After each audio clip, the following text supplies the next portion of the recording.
Hi, my name's Cameron Carlson with AnimeLocation.tv. I'm here at Matsuricon 2014 with Mr. Matthew Mercer. How you doing? Doing well. How about yourself? I'm doing all right. So the last time we got the chance to talk to you was at A&G Ohio 2013. Yes. How have you been since then?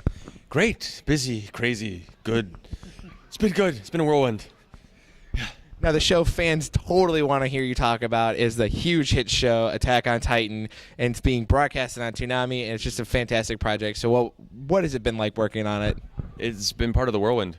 It's been awesome. I fell in love with that show shortly after auditioning for it, and being a part of that not only was just like a huge, and pardon the term, nerd boner for me, but my favorite character in the show was Levi. So being able to step into those shoes was really, really cool. Very daunting because I became quickly aware of how rabid the fan base was for him. So it was one of those like, I better not mess this up. And a lot of heart and a lot of soul went into making that character true to what I enjoyed about him, and hopefully the fans as well. So it's been a really great time. The cast is wonderful. Mike McFarlane's a fantastic director, and Funimation's been great to me.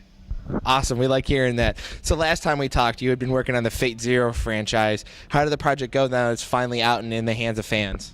That one is another show that I really, really loved doing. The character Kiritsugu is such a complex and dark character, and that story is just so epic and sweeping. The music, the animation, the intrigue and the politics, and just the way Kiritsugu goes about the Mage War is so cool.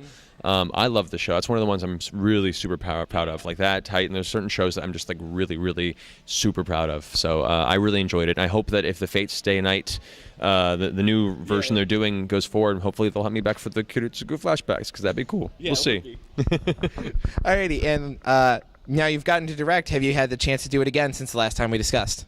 From last time we discussed, I directed the School of Thrones. I think we talked about last time. I'm in the process of producing a project, though I'm not directing it, called Muzzle the Musical that we kickstarted. But I do have a few projects that creative projects that I'm working on that I may direct in the near future. It's been one of those things where when you do a bunch of projects or direct some big film projects for a while, or some shorts, you get a little tired and burn out for a while. You take your break. So I'm at the end of my break period. I'm kind of getting back into doing some more production directing. So we'll see. Hopefully some things coming forward I could talk about. All right. And because I am a big old nerd, you got to be in the relaunch of the 1980s Thundercats. What was it like being part of that project, knowing that it had a huge fan base? And, it only had originally 13 episodes, and then it just went away, and it was a huge cult 80s hit. So what was it like being able to actually be able to relaunch that, coming back on Cartoon Network and everything like that? That was that was a true return to a childhood favorite. I loved the show growing up. I had my action figures, like I even had the really bad ones you put the battery in the back of and makes like their eyes and the sword glow, that like they could look stalking and you couldn't actually move. I had my little plastic sort of omens to the swing sounds and stuff. Nice. So I loved the show growing up. So being able to be part of that, let alone a character like Tigra, who I loved entirely in the old show, and then they made this a very different, interesting twist on him in this one. It was so much fun to play. And being able to work with such greats as Andrea Romano, who's directed so many incredible Warner Brothers animation, Will Friedle, Kevin Michael Richardson, D. Bradley Baker, people that I've looked up to, Corey Burton, people that I've heard my entire life. Being able to work with them for a few years on this project, and the project since has been an absolute joy and pleasure. My only sadness is that it wasn't able to go as long as we wanted it to, which, I'm sure there's reasons for it, but I'm not going to let that take away from the fantastic experience I had working on it. So. All right, Thundercats love. And, of course, we are nerds, and we love playing some D&D. You love to play it, and I know that you have really unique sessions. We heard a very fun story from Mr. Travis Willingham the last time he was out here last year. He discussed how you all get into character, and Travis said that he was, half ogre, half human. He had like a 4 intelligence and could barely talk. He's like, I need me a keg of meat. Blah, blah, I need some meat. Like, he got all into character and everything. And Travis's grog character is just sort of one of those things that we're all used to now. It's fun. Because my favorite part is that you guys just all get into character. So what's it like a Friday night at your house when you're home? It's crazy. It's especially fun too, because a lot of the voice actors in that, and just so you guys know who's in the game, we have Travis Willingham, Laura Bailey, Liam O'Brien, Sam Riegel, Ashley Johnson, Travis Jaffe, Oriana Kaba, and Marisha Ray. Yep. And so this is a big group. It's a big group. We usually don't have D&D parties this big, but everyone gets into character. Most of them had never played before. Right. And so it was their first time getting into a session, and that's been kind of fun mess. So it was, a lot of this is Liam O'Brien's brainchild, because he loved D&D when he was a kid and wanted the experience to play again. But we play about once a month if we can, more often because we're all busy people, it was possible. But it's an absolute blast. They continuously surprise me with their creativity, and people who are just like learning how the game works and then taking it and running with it has been an absolute pleasure from a DM standpoint. So it's so much fun. We're just now getting into the final meat and the crescendo of the first major story arc. So the next few months is going to be some really, really cool sessions I'm excited about. And that's my nerdery right there. Boom. Now, in our last interview, you had been discussing that you've been working on a Tales of game. I mean, the only Tales of games I've played are Vesperia and Symphonia. Are the only two I've played because I don't own a PlayStation whatsoever of any generation. So unfortunately, I'm missing out on Xalia and Graces right now. So I know you're in both of those. What's it like working on the Tales? I mean, the Tales of games are fantastic games. It doesn't matter what story. You guys are all coming in with a lot of energy, a lot of character. I loved the little 4-picture narrations or 6 pictures that would come up. I love those because it makes you really more invested in the game because you're like, all right, I need to find a skit because that's one of the achievements actually in Tales of Vesperia is that you have to hear every single skit. Well, it's one of those things, too, that people don't think about. When we think of an RPG or a hero's journey, when a group of people are traveling together on an adventure, they're going to banter.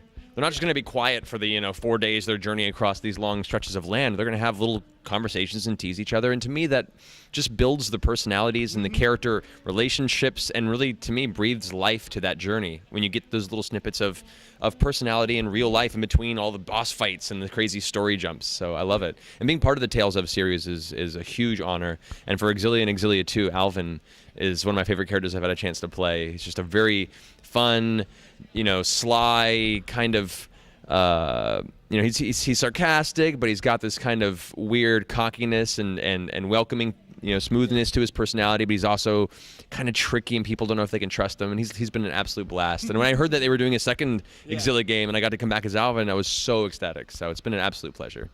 All right. Now, is there any upcoming projects? Because we know you have the NDAs you got to sign. Yeah. Is there anything that you would like to let fans know about? Things that were recently announced, for those who are in the Heroes of the Storm beta for Blizzard, I voiced Rhaegar as one of the most recent Orc champions that was released, the Orc Shaman. I have some cool stuff coming up in Warlords of Draenor, which I'm really excited about, some cool big parts.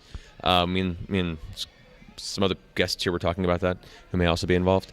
And also, I guess I don't know if they announced it yet, but those who are playing the Destiny beta, if you end up making a human male player, you'll be hearing a lot of me because I've voiced the human male in the player character in Destiny, and a bunch of other really cool projects that I can't talk about that I'm like on the cusp of being able to announce in the next few months. So follow me on Twitter, and you'll be able to check out those announcements as they come, because I'll make sure to let you know.